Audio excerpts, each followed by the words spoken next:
اللہ کے محبوب علیہ الصلوۃ والسلام نے ایک بڑی خوبصورت بات ارشاد فرمائی، ذرا سنیے اور اس کا لطف لیجئے، اور حضور کے دیے گئے اس وعدے پہ دل کے قرار کا سامان کیجئے۔ اللہ کے محبوب علیہ السلام نے ارشاد فرمایا کہ من یکفل لی اللہ یسأل الناس شیئا،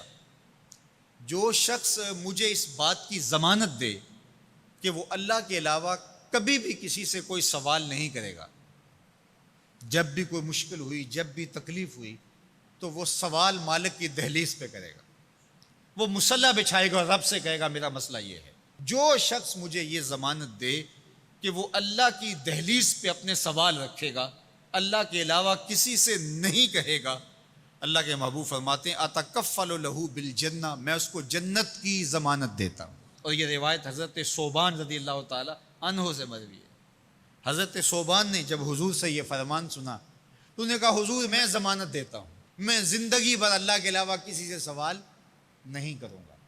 اور صحابہ نے پھر اس پہ عمل کر کے دکھایا۔ صحابی کا کوڑا گرتا ہے اور وہ بھی گھوڑے سے نیچے اتر کے خود اٹھاتا ہے، کہا جاتا ہے جناب آپ نے کہہ دیا ہوتا ہم اٹھا کے دے دیتے، کہا ہاں نہیں، ہم نے حضور سے عہد کیا تھا کہ اللہ کے علاوہ کسی سے سوال نہیں کریں گے۔ تو انہوں نے اتنا لحاظ رکھا اور اپنے وعدے کی پاسداری اس انداز سے بھی کی۔ تو یہ ہے وہ دولت جو کسی بندے کو اللہ صالح اعمال کے نتیجے میں عطا کرتا ہے۔ حضرت حسن بصری رضی اللہ تعالیٰ عنہ فرماتے ہیں کہ یہ کسی شخص کا ضعیف یقین ہے کہ جو اس کے پاس موجود ہے اس پر اس کو اعتماد ہے، اور اس کا جو حصہ اللہ کے پاس موجود ہے اس پر اس کو اعتماد نہیں ہے۔ دیکھیے ایک شخص کے پاس کچھ پیسے موجود ہوں، اس کی جیب میں ہے، اس کے لاکر میں ہے، گھر میں ہے، اور ایک وہ اس کا مال ہے جو بینک میں پڑا ہوا ہے، تو جس طرح وہ اپنے ہاتھ میں موجود پیسوں پر مطمئن ہوتا ہے، بینک میں پڑے ہوئے پیسوں پر بھی ایسے ہی مطمئن ہوتا ہے، کہتا ہے وہ بھی میرے ہی ہیں۔ تو جو شخص بینک میں پڑے ہوئے پیسوں پر تو مطمئن ہے، گھر میں موجود رقم پر تو مطمئن ہے، اس کے ہاتھ میں، اس کی جیب میں جو ہے اس پر تو مطمئن ہے، اور اس کی قسمت کا جو ابھی اللہ کے پاس ہے اس نے ابھی اس کو دیا نہیں، اس پہ مطمئن نہیں ہے،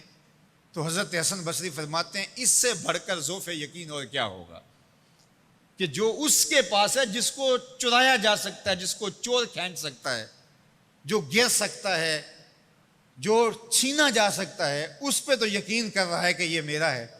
اور جو اس کا حصہ اللہ کے ہاں ہے اس پہ یقین نہیں کر رہا، تو کہا کہ اس سے بڑھ کر پھر اور ذوف کیا ہو سکتا ہے۔ اس لیے اپنی زندگی میں قناعت کا نور رکھنے والے ہی مطمئن زندگی گزارتے ہیں۔ ابن جوزی نے کہا تھا کہ جس شخص کی زندگی میں قناعت آ گئی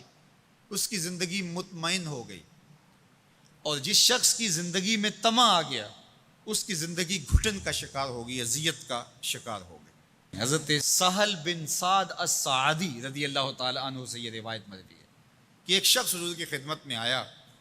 اور اس نے حضور سے ایک عجیب سوال کیا۔ اس نے کہا حضور مجھے کوئی ایسا عمل ارشاد فرما دیجئے کہ اگر میں وہ کروں تو مجھ سے اللہ بھی پیار کرے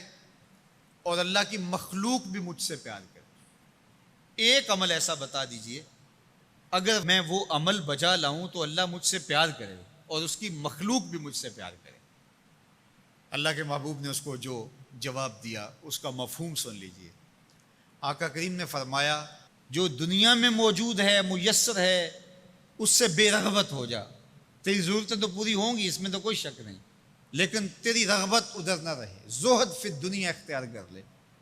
تو تجھ سے اللہ پیار کرے گا کہ یہ بندہ دنیا میں رہ کے بھی دنیا کا نہیں میرا ہے، اور جو لوگوں کے پاس ہے ان سے بے نیاز ہو جا تو لوگ تجھ سے پیار کریں گے۔ اور اگر تو لوگوں کی جیبوں پہ نظر رکھے گا اور لوگوں کی دولت میں، ان کے مال میں تجھے رغبت ہوگی تو فرمایا کہ پھر لوگ تجھ سے دور ہٹ جائیں گے۔ تو اللہ قناعت کا نور عطا فرماتا ہے شخص کو جو اچھے اور صالح اعمال بجا